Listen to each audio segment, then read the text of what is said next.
The Bennets. Mr. and Mrs. Bennet had 5 daughters: Jane, Elizabeth, Mary, Catherine, and Lydia. The family lived in Longbourn House in the village of Longbourn in Hertfordshire. The little town of Meryton was a mile away.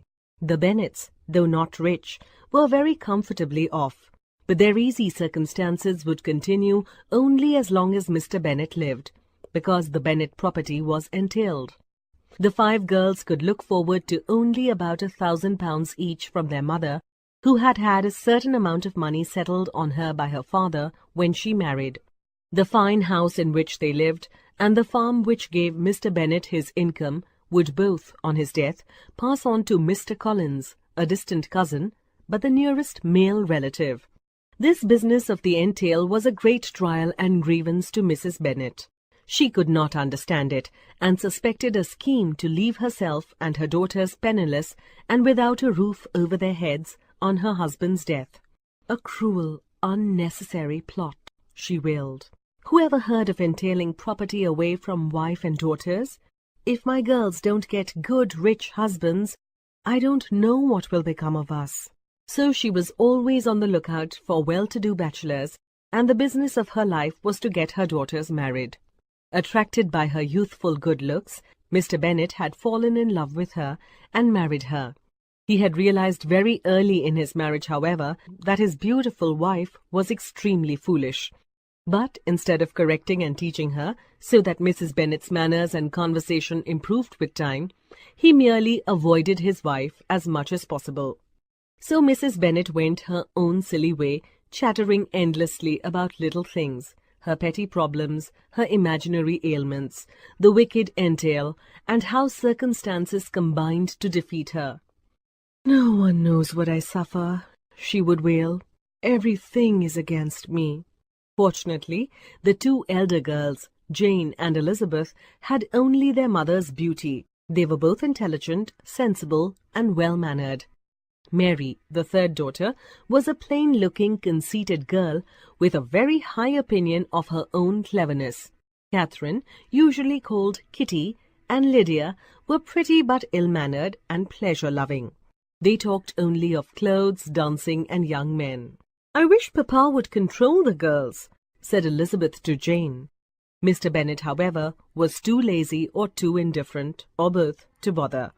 Distant and mocking, he devoted himself to his farm and his books, and the behavior of their 3 younger sisters continued to be an embarrassment to Jane and Elizabeth.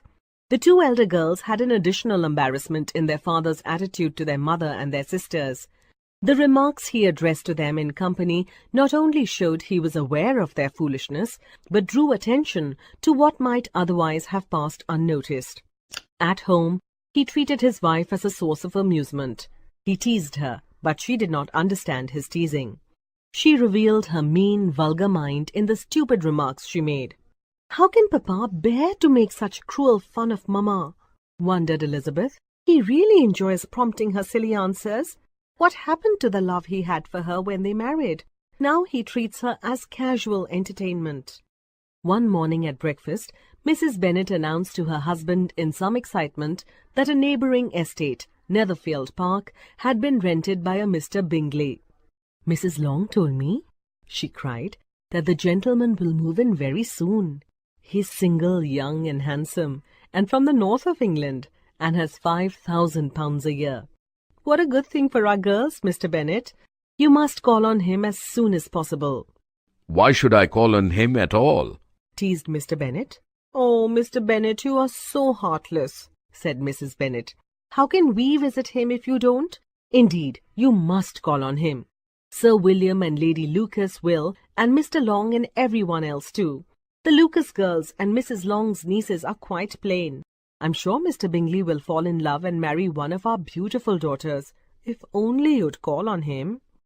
She continued to beg and plead every following day, pointing out that with the entail over their heads and 5 girls to be married off, Mr. Bennet could not afford to neglect to call on any eligible bachelor.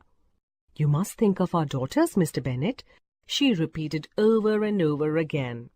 Her husband only laughed and said that nothing would make him call on Bingley. that if Mr. Bingley wished to marry one of their daughters, he would have to do so without his help. You visit him, my dear, he said. It will be best if you go and see him and tell him all about your girls.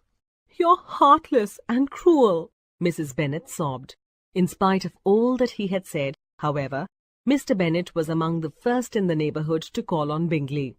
But his wife knew nothing of this till the evening after the visit, when she was discussing a forthcoming ball with her daughters.